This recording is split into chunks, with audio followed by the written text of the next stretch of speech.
సుమన్ టీవీలో మీ business promotions కోసం ఈ కింది నెంబర్ను సంప్రదించగలరు.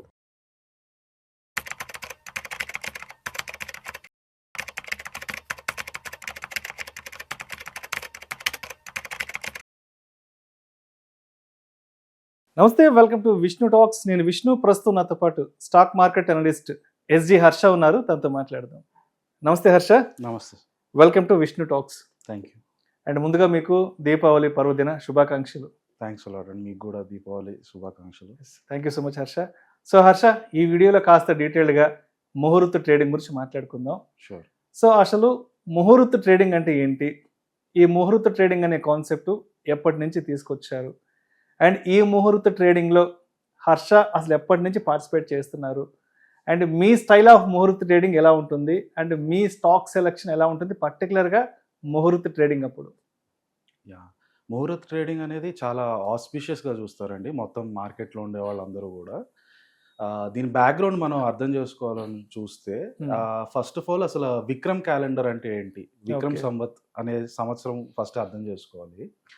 పాతకాలంలో మన దగ్గర రాజ్యాలు ఉండేవి కదా, డిఫరెంట్ రాజ్యాలు ఉండేవి. మన దగ్గర చోళాసు, పాండవాసు, అలా వెస్టర్న్ ఇండియాలో ఉజ్జయిన్ రాజ్యం ఉండేది.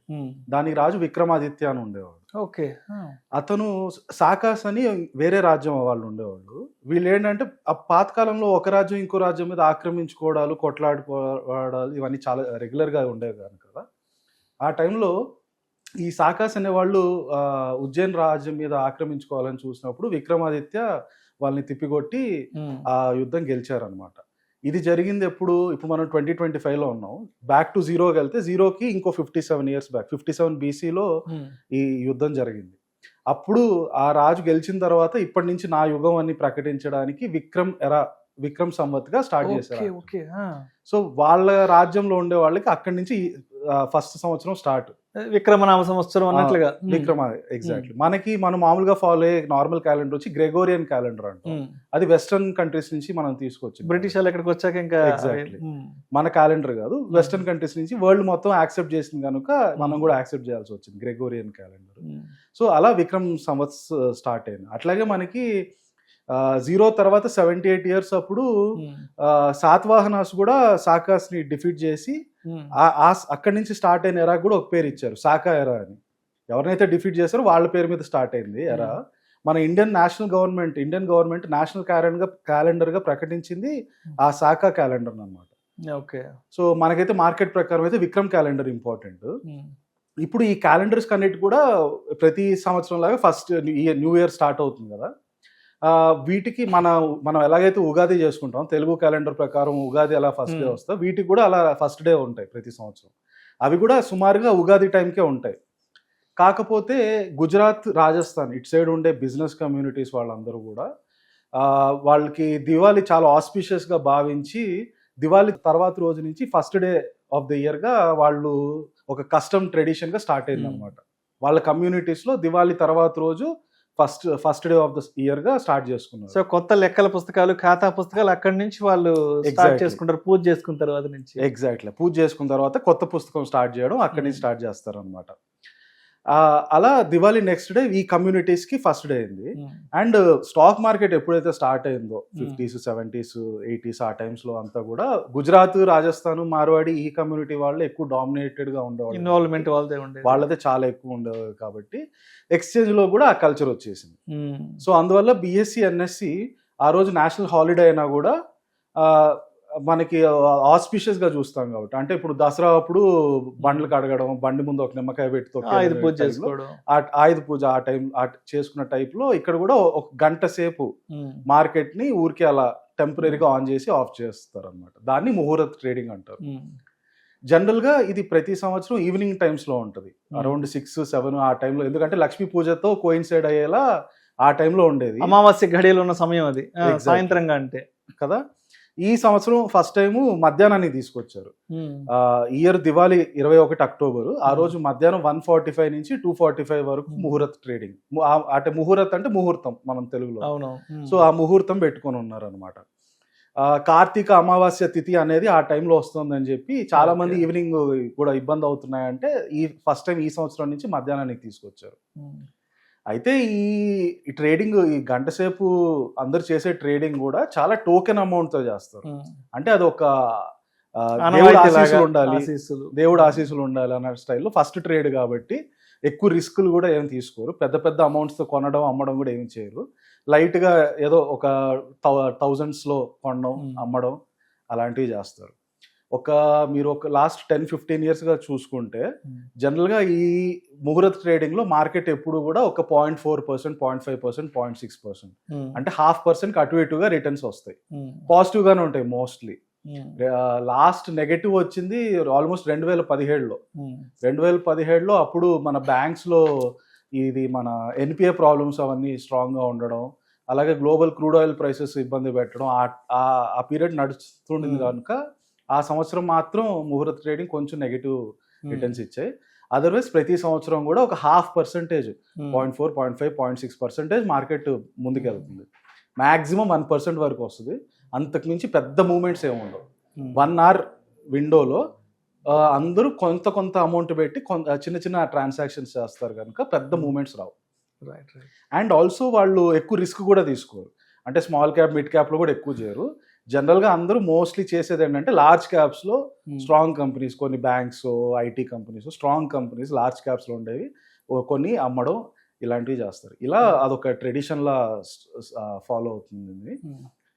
ఈ ఇయర్ ఒకవేళ మీరు ముహూర్త ట్రేడింగ్లో చేయాలంటే ఎవరైనా సరే వాళ్ళు ఆస్పిషియస్గా భావిస్తే ఆ 1 hour పీరియడ్లో స్మాల్ టోకెన్ అమౌంట్తో డెఫినెట్గా కొని అమ్మడం ఏదైనా చేయొచ్చు. నేను ఒకవేళ ఇయర్ చేస్తే మీ గురించి చెప్పండి. ఖచ్చితంగా లాస్ట్ 4-5 monthsగా నిఫ్టీ చాలా కన్సాలిడేషన్ ఫేజ్లో ఉండింది కనుక నేను ఫస్ట్ వెళ్ళి నిఫ్టీ ఇండెక్స్నే కొంటాను. నిఫ్టీ ఇండెక్స్ ETF ఉంటాయి, నిఫ్టీ బీస్ అలా, నిపాన్ నిఫ్టీ బీస్ అలాంటివి కొని, ఎందుకంటే నెక్స్ట్ ఇయర్ డెఫినెట్గా మార్కెట్ ఈరోజు ఉన్నదానికి మినిమం 15-20% అప్లో ఉంటుంది అనేది నా స్ట్రాంగ్ ఫీలింగ్. లాస్ట్ 1 yearగా ఏమి చేయని మార్కెట్ ఖచ్చితంగా ఇక్కడి నుంచి ముందుకెళ్తుంది కనుక ఫస్ట్ అయితే నేను డెఫినెట్గా నిఫ్టీని అయితే కొంత కొండం అయితే చేస్తాను. సో హర్ష గారు, ఇప్పుడు ముహూర్త ట్రేడింగ్ చేయాలి అనుకుంటే దీపావళి రోజున మధ్యాహ్నం మరి మనం ఒక వారం 10 రోజుల ముందు నుంచే ఎటువంటి ప్రణాళికతో సిద్ధంగా ఉండాలంటారు? సో ఆ 145 to 245 నార్మల్ ట్రేడింగే కాకుండా options, futures and options, derivatives వాళ్ళు కూడా అందరూ యాక్టివ్గా ఉంటారండి. అయితే ఎవరు పెద్ద స్ట్రాంగ్ ట్రేడ్స్ తీసుకోరు, బట్ అందరూ ముందుగా ప్రిపేర్డ్గా ఉండి ఒక చిన్న అమౌంట్ ఆఫ్ ట్రేడ్ని తీసుకోవాలనేది స్టాండర్డ్గా ఫాలో అయ్యే ప్రొసీజర్. ఎందుకంటే ఆ 1 hourలో ఎవరు ఆ రోజు పండగ రోజు కూడా కాబట్టి ఎక్కువ ఆలోచించి టెన్షన్ పడాలని ఎవరికి ఉండదు. సో ముందుగానే దాన్ని ప్రాపర్గా ప్రిపేర్ అయ్యి మీరు లార్జ్ క్యాప్స్లో మీకు నచ్చిన ఒక 2-3 స్టాక్స్ని సెలెక్ట్ చేసుకొని ఆ స్టాక్స్ ఎస్పెషలీ ఇప్పుడు Q2 రిజల్ట్ సీజన్ స్టార్ట్ అయింది కనుక ఈ సీజన్లో బాగా వస్తున్న రిజల్ట్స్, వచ్చే వారంలో కూడా వచ్చే రిజల్ట్స్లో ఏ కంపెనీస్ అయితే రిజల్ట్స్ బాగా వస్తున్నాయో అవి మాత్రం నోట్ చేసుకొని వాటిలో టోకెన్ అమౌంట్ పెట్టి ఎక్కడ కొనాలి, ఎక్కడ అమ్మాలి, ఒకవేళ అమ్మాలన్న మీరు అనుకుంటే ముందుగానే ఫిక్స్ చేసుకొని, అండ్ ఆల్సో మీరు దీంట్లో గుర్తుపెట్టుకోవాల్సింది ఏంటంటే మీ బ్రోకరేజ్ అకౌంట్లో ముందుగానే డబ్బులు వేసి పెట్టుకోవాలి, అమౌంట్ లోడ్ చేసి పెట్టుకోవాలి మన బ్యాంక్ అకౌంట్ నుంచి. ఎందుకంటే లేకపోతే మీకు ఆ రోజు జస్ట్ మార్కెట్ 1 hour కాబట్టి మీకు హడావిడ ఎక్కువ అయిపోతుంది. అప్పటికప్పుడు మన బ్యాంక్ అకౌంట్ నుంచి ట్రేడింగ్ అకౌంట్లకి అమౌంట్ వేసుకొని అప్పటికప్పుడు స్టాక్ సెలెక్షన్ అంటే ఈ లోపల 1 hour ముహూర్త ట్రేడింగ్ కూడా అయిపోయి ఉంటుంది. టెన్షన్ గా ఉంటుంది. ప్లస్ ఆ రోజు బ్యాంక్స్ కూడా హాలిడే కాబట్టి ఏదైనా మనకి టెక్నికల్ ఎర్రర్స్ వచ్చే అవకాశం కూడా ఉంది ఇంటర్నెట్ బ్యాంకింగ్ సంబంధించి. కరెక్ట్. సో ఆ ముందు వీకెండ్ లోపలే మీరు మీ ట్రేడింగ్ అకౌంట్లో ఎంతో కొంత మీరు ఎంతవరకు ట్రేడింగ్ చేయాలనుకుంటున్నారో ఆ అమౌంట్ లోడ్ చేసి పెట్టుకోవడం చాలా ఇంపార్టెంట్. అండ్ ఎక్కడ కొనాలనుకుంటున్నారు, ఎక్కడ అమ్మాలనుకుంటున్నారు, ఏ స్టాక్స్, ఆ స్టాక్స్ కూడా మోస్ట్లీ లార్జ్ క్యాప్ వరకే పరిమితం అవ్వడం బెటర్. మీరు మిడ్ క్యాప్, స్మాల్ క్యాప్లో కూడా కొనాలనుకుంటే తప్పులేదు, యాజ్ లాంగ్ యాజ్ మీరు బాగా రీసెర్చ్ చేసి మీరు సెలెక్ట్ చేసుకున్న ఓన్ స్టాక్స్ అయితే ఓకే. అదర్వైజ్ లార్జ్ క్యాప్ స్టాక్స్లో మీకు బేసిక్ మినిమం రిటర్న్స్ ఒక 0.5% వరకు రిటర్న్స్ వచ్చే అవకాశం ఉంటుంది. అయితే ఒక 2-3 స్టాక్స్ ఏది కొనాలనుకుంటున్నారు అనేది, బ్యాంకింగ్ సెక్టర్ ఇప్పుడు ఎట్లాగైతే ఈ క్వార్టర్లీ రిజల్ట్స్ వస్తున్నాయో బ్యాంకింగ్ సెక్టర్ స్టాక్స్ అవి వర్స్ట్ ఫేజ్ అయిపోయినట్టు కనిపిస్తున్నాయి. So mostly banking sector stocks కొంత పనిచేయచ్చు. కన్జంప్షన్స్ ఇంప్రూవ్ అవ్వాలంటే దానికి ముందు క్రెడిట్ అవసరం. సో మార్కెట్లో క్రెడిట్ వెళ్ళాలంటే బ్యాంక్స్ ఎక్కువ లోన్లు ఇవ్వాలి. ఆ లోన్లు ఎక్కువ ఇస్తున్న కొద్దీ బ్యాంక్స్ కూడా స్టాక్స్ పర్ఫామ్ చేయడం మొదలవుతాయి. సో బ్యాంకింగ్ సెక్టర్ మీద లార్జ్ క్యాప్లో బ్యాంకింగ్ సెక్టర్ మీద ఫోకస్ చేయడం బెటర్ అనేది నా ఉద్దేశం.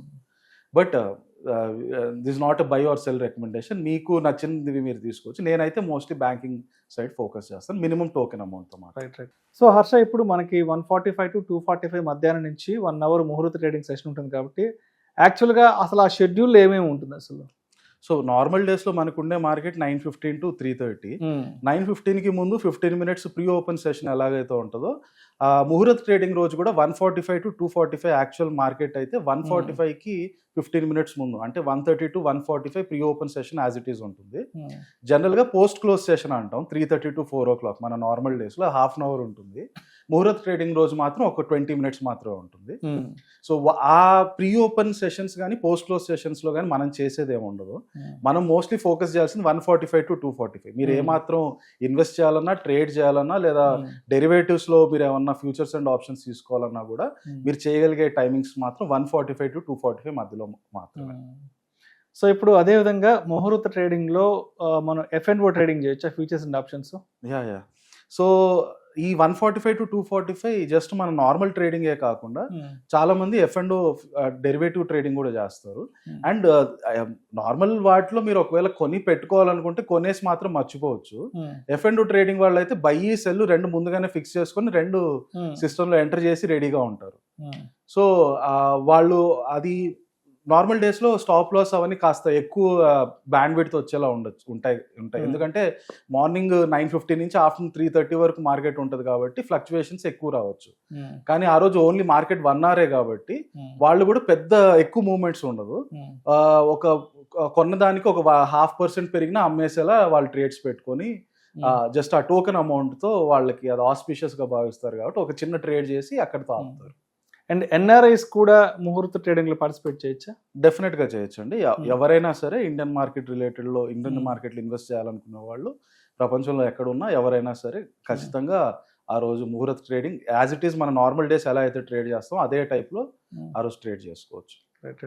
అంటే జనరల్గా ఎలాంటి క్వశ్చన్స్ ఉంటాయంటే, అంటే ముహూర్త ట్రేడింగ్లో పార్టిసిపేట్ చేస్తే మనకి ఏమన్నా బెనిఫిట్స్ ఏమన్నా ఉంటాయి అంటూ కూడా చాలా కామన్ క్వశ్చన్ అడుగుతుంటారు. దీనికి మీరేం చెప్తారు? సో అదేనండి, అంటే చేసే వాళ్ళు అందరూ కూడా ఏ మైండ్ సెట్తో మ్యాక్సిమం వస్తారా అంటే, దేవుడు ఆశీస్సులు ఉండాలి ఆ టైంలో నాకు కొని అమ్మడం, లక్ష్మీదేవిని ఏదో తలుపు తట్టినట్టు అలా భావిస్తూ వాళ్ళు ఒక చిన్న ట్రేడ్ని పెట్టుకొని చేస్తారండి. ఎవరు కూడా పెద్ద అమౌంట్స్ తీసుకొచ్చి మార్కెట్ని మూవ్ అయ్యే అంత, ఇప్పుడు మీకు నార్మల్ డేస్లో మార్కెట్ మూవ్ అయ్యే వాళ్ళు ఎవరు ఉంటారు? పెద్ద పెద్ద ఇన్స్టిట్యూషన్స్ ఉంటారు, FIIs, DIIs. వాళ్ళు ఎక్కువ కొన్ని వేల కోట్లు, వేలల్లో లక్షల్లో కోట్లలో డీల్ చేస్తారు కనుక వాటి వల్ల మీకు ర్యాపిడ్ ప్రైస్ మూవ్మెంట్స్ వస్తాయి. ఆ రోజు వాళ్ళు ఎవరు అంత యాక్టివ్గా ఉండరు. ఓన్లీ మన రిటైల్ ఇన్వెస్టర్స్ మాత్రమే. మనం నార్మల్గా అన్ని కొంటాం, 100 shares, 1000 shares, 500 shares అలా కొంటాం కనుక ఓన్లీ మన రిటైల్ వాళ్ళే ఆ రోజు కొంచెం యాక్టివ్గా ఉంటారు కనుక పెద్ద మూవ్మెంట్స్ ఏం రావు. అంటే ఏదో ఒక స్టాక్లో కొంటే దానిలో 5%, 10% రిటర్న్స్ వస్తాయని మాత్రం ఊహించొద్దు. అట్ మ్యాక్స్ 1% వరకు రిటర్న్స్ రావచ్చు. ఎందుకంటే హార్డ్లీ 1 hour విండో, దాంట్లో ఉండే వాల్యూమ్స్ కూడా చాలా తక్కువ ఉంటాయి. ఓన్లీ మన రీటైల్స్ వాళ్ళు మాత్రమే టోకెన్ అమౌంట్తో కొంటారు. రైట్. అండ్ అదేవిధంగా ముహూర్త ట్రేడింగ్లో పార్టిసిపేట్ చేయాలి అనుకుంటే అంటే ఎటువంటి రిస్క్ ఫ్యాక్టర్స్కి దూరంగా ఉండాలి? అండ్ కొంతమంది అరే ఫస్ట్ టైం మనం ముహూర్త ట్రేడింగ్లో పార్టిసిపేట్ చేస్తున్నాం, మనకు లాభాలు వచ్చేస్తాయని చెప్పి కొంతమంది ఏదైనా కొంత ఓవర్ ఎక్సైట్మెంట్కి వెళ్ళి ఏదైనా కొంత ఎక్స్పెరిమెంటల్స్ ఫ్యాక్టర్స్ చేస్తారు కాబట్టి అంటే జాగ్రత్త కూడా ఏం పాటించాలంటారు? ఒకవేళ మీరు ఇదే ఫస్ట్ టైం ముహూర్త ట్రేడింగ్లో ఎంటర్ అవుతున్నారా అంటే డెఫినెట్గా పెద్ద రిస్క్లు ఏది తీసుకోకండి. చాలా సేఫ్ గేమ్ ఆడండి. ఇదర్ మార్కెట్ నిఫ్టీని కానీ సెన్సెక్స్ కానీ ఇండెక్స్ని యాజ్ ఇట్ ఈస్ కొనండి, లేదా లార్జ్ క్యాప్స్ వరకే చూడండి. అంతకు మించి మాత్రం మిడ్ క్యాప్, స్మాల్ క్యాప్స్ కూడా ఫస్ట్ టైం చేసే వాళ్ళకి డెఫినెట్గా వద్దనే చెప్తాను. ఎక్స్పీరియన్స్ ఉండేవాళ్ళు డెఫినెట్గా వాళ్ళు మిడ్ స్మాల్లో కూడా కొనుక్కోవాలని చూస్తుంటారు. ఎందుకంటే వాళ్ళు మోస్ట్లీ రెగ్యులర్ టైం సంవత్సరం అంతా వాటిలోనే చేస్తారు కనుక అదొక ఫీలింగ్, ఒక సాటిస్ఫాక్షన్ ఉంటుంది మిడ్ క్యాప్లో, స్మాల్ క్యాప్లో ఉంటే. బట్ అది ఖచ్చితంగా ఫస్ట్ టైం ముహూర్త ట్రేడింగ్ చేసే వాళ్ళకి డెఫినెట్గా నేను సజెస్ట్ చేయనండి. Play safe. ఆ రోజు జస్ట్ 1 hour ట్రేడింగ్ విండో ఉంటుంది కాబట్టి లార్జ్ క్యాప్లో మినిమం అమౌంట్తో కొని కొంచెం ప్రాఫిట్స్ వచ్చాక దాన్ని బుక్ చేసుకోవడం better. Thank you so much Harsha. Thank you sir. అసలు ముహూర్త ట్రేడింగ్ అంటే ఏంటి, ముహూర్త ట్రేడింగ్ అప్పుడు ఎటువంటి జాగ్రత్తలు తీసుకోవాలి, అదేవిధంగా మీ స్టైల్ ఆఫ్ ముహూర్త ట్రేడింగ్ ఎలా ఉంటుంది ఏంటనే దాని గురించి మన ఆడియన్స్కు చాలా చక్కగా అన్ని విషయాలు షేర్ చేసుకున్నా. Thank you so much. Thank you.